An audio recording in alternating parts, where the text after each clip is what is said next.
Welcome back. Prime Minister Mustafa Madbouli said Egypt has shown flexibility throughout negotiations over the Grand Ethiopian Renaissance Dam. He expressed hope for reaching a fair and legally binding deal, stressing keenness on the stability of the region. Madbouli was speaking during the opening session of the first round of the joint Egyptian-South Sudanese Supreme Committee. The session was headed by Madbouli and visiting South Sudanese Deputy President James Wayne Iga. During the session, Madbouli said Cairo is keen on expanding ties with Juba to the level of strategic partnership to achieve the mutual interests of both parties. He said that the meeting aims at strengthening cooperation. He said a comprehensive vision is being organized for sustainable ties in all fields.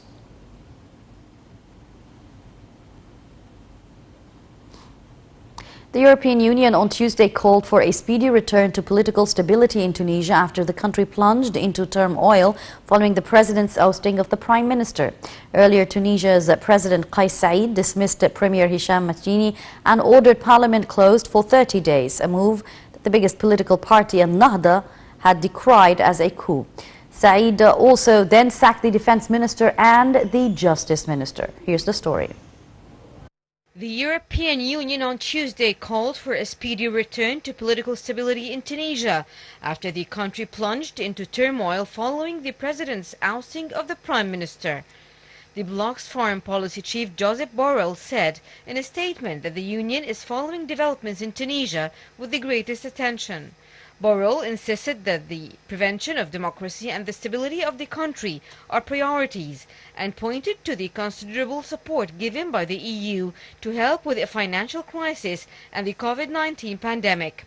Earlier, Arab League chief Ahmad Aboul Gheit, in a phone call with the Tunisian foreign minister, expressed complete support for the Tunisian people. A statement said the Cairo-based league hoped Tunisia would move swiftly past the current turbulent phase in restoring stability. Meanwhile, U.S. Secretary of State Antony Blinken spoke by telephone with Tunisian President Kais Saied to urge respect for democracy after he sacked the government. In his call, the top U.S. diplomat urged Saied to maintain open dialogue with all political actors and the Tunisian people. Kremlin spokesman Dmitry Peskov said Russia was monitoring developments in Tunisia, hoping that nothing will threaten the stability and security of the people of that country. Paris urged a return as soon as possible to the normal functioning of government in Tunisia. The Foreign Ministry called on all of the country's political forces to avoid any form of violence and to preserve the country's democratic gains.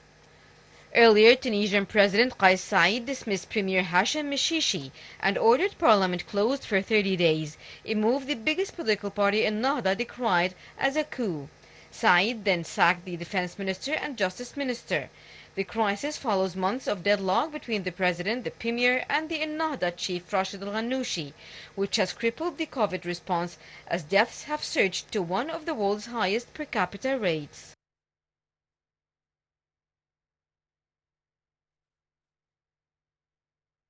Lebanon's new Prime Minister-designate Najib Mikati was due to start consultations with leading political parties on Tuesday with a view to forming a long-awaited government. The billionaire politician, already twice a Prime Minister, was designated on Monday, days after Saad Hariri threw in the towel. The government of Hassan Diab resigned following a deadly port explosion in Beirut last August, and efforts to agree on a new lineup have proved fruitless. The institutional vacuum is holding up a potential financial rescue plan for Lebanon, which defaulted on its debt last year and has since sunk into what the World Bank has described as one of the world's worst crises since the mid-19th century.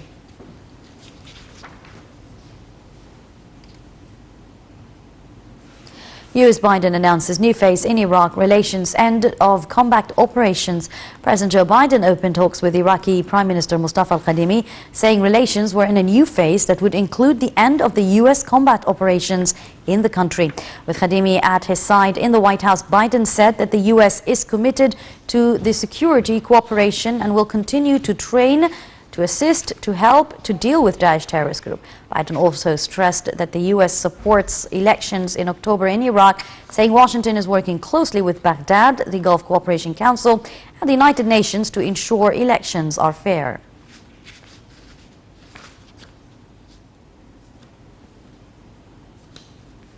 The Health Ministry reported 35 new coronavirus cases to bring the total number of reported cases to 284,024. It also announced 7 new fatalities from the coronavirus, bringing the total number of deaths to 16,487. In its statement, the ministry added that 122 Egyptians were discharged from hospitals after fully recovering, which brings the total number of recoveries from the virus so far to 227,612.